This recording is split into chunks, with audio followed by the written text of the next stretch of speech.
more parking lot at Grove Park, and having that parking lot completely shut down, including the gazebo, right? The gazebo will be closed. It looked like it wasn't part of that red boundary. It will be impacted, yes, Okay. it will be closed. Yeah, so I think having the schools like Mission Middle and Pioneer so close from walking distance, and I know they have safe crossing walks there.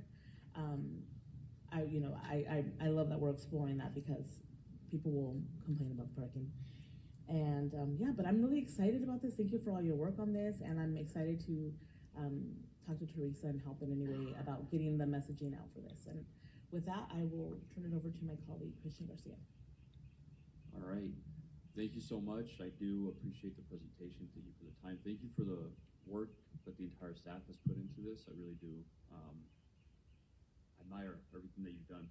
I do have a couple questions and a couple comments.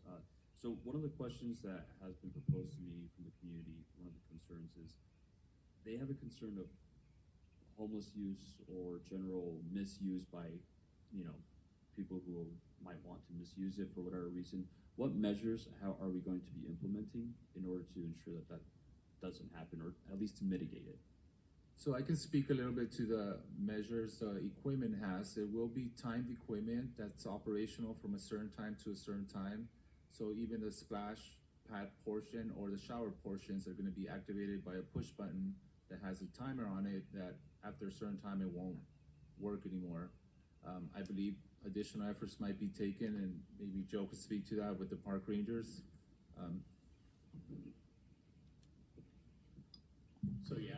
For the record, my name is Joe Garcia, Director of Public Works. Councilmember Garcia, luckily with Measure I, we're going to be adding more additional resources through park rangers.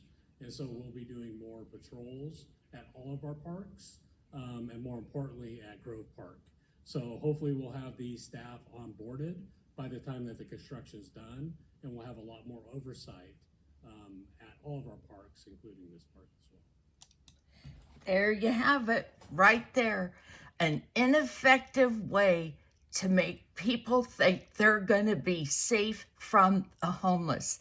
This is the city council meeting, and what they're talking about is awarding a construction contract for the splash pad at Grove Park project and authorize staff to process change orders up to 20% of the contract award amount.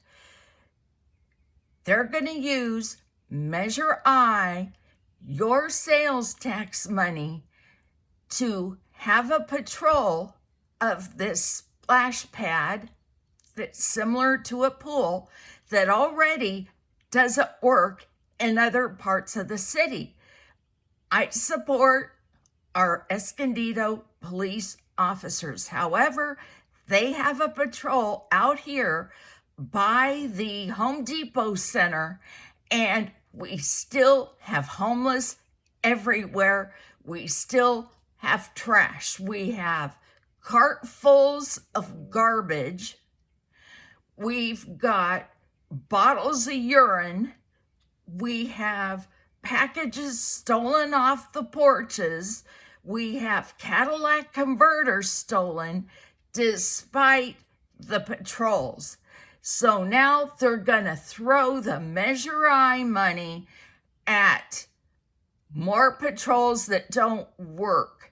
And this is what pisses me off about the city council. They don't have real solutions.